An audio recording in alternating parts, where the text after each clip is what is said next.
Mixing two pleasures. Men and sex. With me, Matt Forde. That's when I sweat the most. Yes! Mixing two pleasures. Men and sex. I'm not Bruce Willis.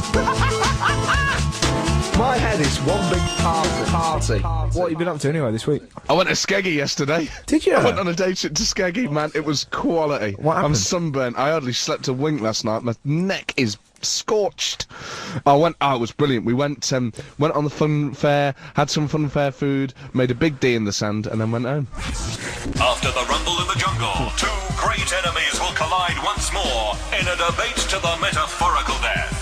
As we invite you to the Squabble with the Wobble. Let's get ready to grumble. Watch us.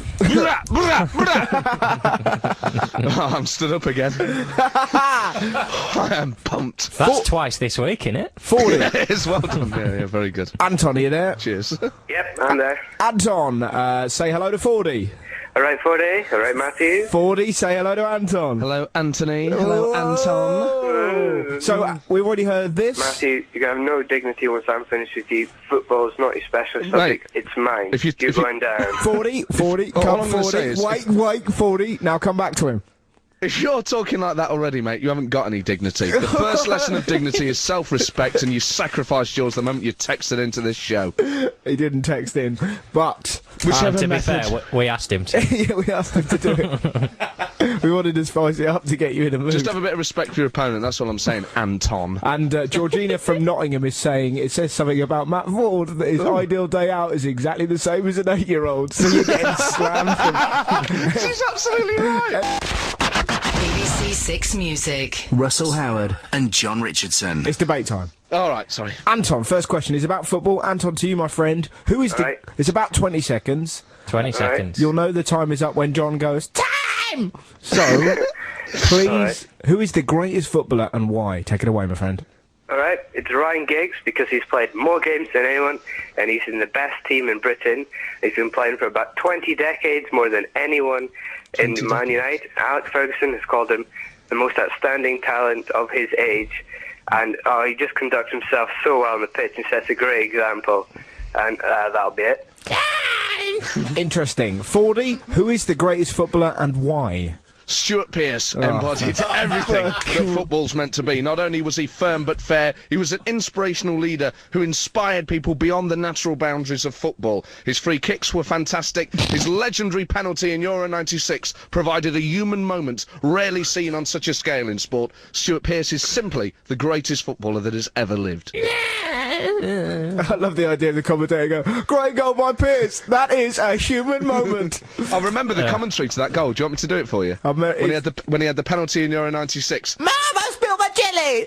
Stuart Pearce to take the third penalty for England now. Time to cleanse the soul, if you will. He's done it! And then he just lets himself loose. It was fantastic. Did you slap Yeah, your you belly did. to indicate taking a penalty? I slapped my hands to have the thud of leather on leather. So, Anton, are you a Manchester United supporter? I am indeed. Okay. With that local accent. Stop it. The flaw in Anton's argument was that Ryan Giggs has played more games than any other player, which is not true, because Pele's played And more games than him. the old 20 decades. No need for that. No need for that, Forde. 200 years. Forde, you're not the adjudicator, all right? mate. You're a jelly-obsessed No, freak. no, I don't agree. Shut your mouth. I don't agree with Why? arguing with refs either, so I'm out of it. Yeah, exactly.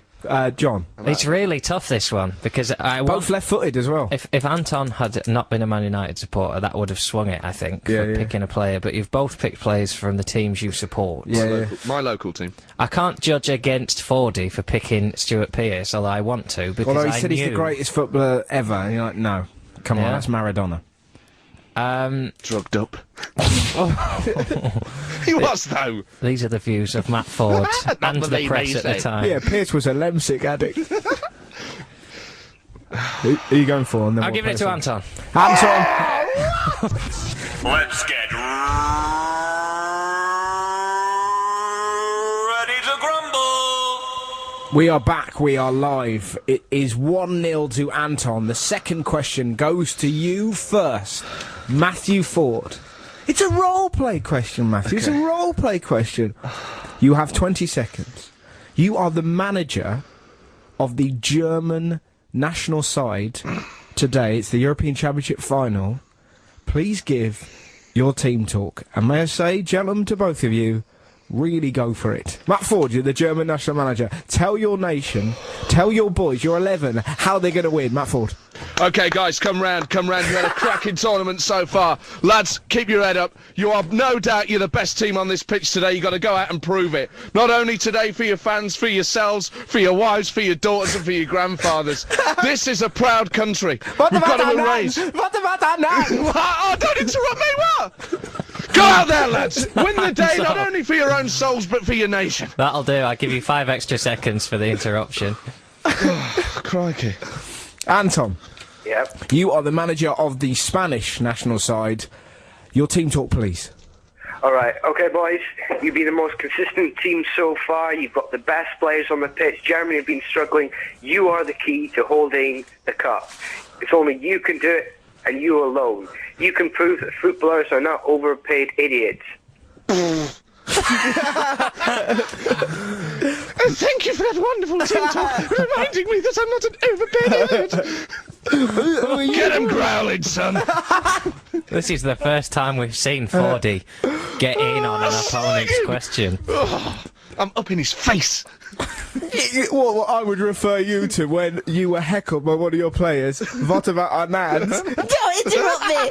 Don't interrupt me! Let me talk! I wasn't sure if it was I was getting out. I'm sunburned from me skeggy! No German either, Fordie. I know, mate. I didn't want to put on an accent. I just gave it straight, as if I really was the German manager. Okay, John.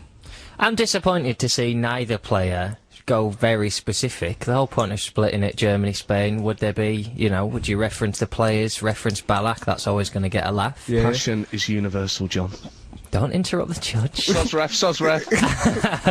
Walk him off, Terry, walk him off. You know, both decent team talks, but I think purely on the fact that... Can I just say, what I did like was Fordie's open with gather round, lads. Yeah, I was actually there, man. I was actually there. Gather round. The phrase we were looking for instant victory was, am I the only one that wants this? Yeah. That would have got you a bye into the next round. Absolutely. But because if the Germans go out and play properly tonight with some fire in their belly, then it'll be a good match. And I think, given that that's what they need, I'm giving that round to Fordie. Final question. I am the motivator. Which is, of course, the reason why Mr. Motivator was taken off of GMTV, because he kept showing that during news. Right, the final question. It's a curveball. Fellas, you both know a lot about football. What do you know about food? John, the question. You've got ingredients, you've got to make a meal out of it. John. Alright then. First one to Anton. I'm giving you some chicken, breast, and some asparagus. What are you doing with it? Cooking the chicken, obviously, and then stuffing the chicken with asparagus. Okay. That'll be it. Lovely. What Lovely. do you need? Thrifty, that's fine. Oh, God, it's within my grasp this week. It's genuinely within my grasp.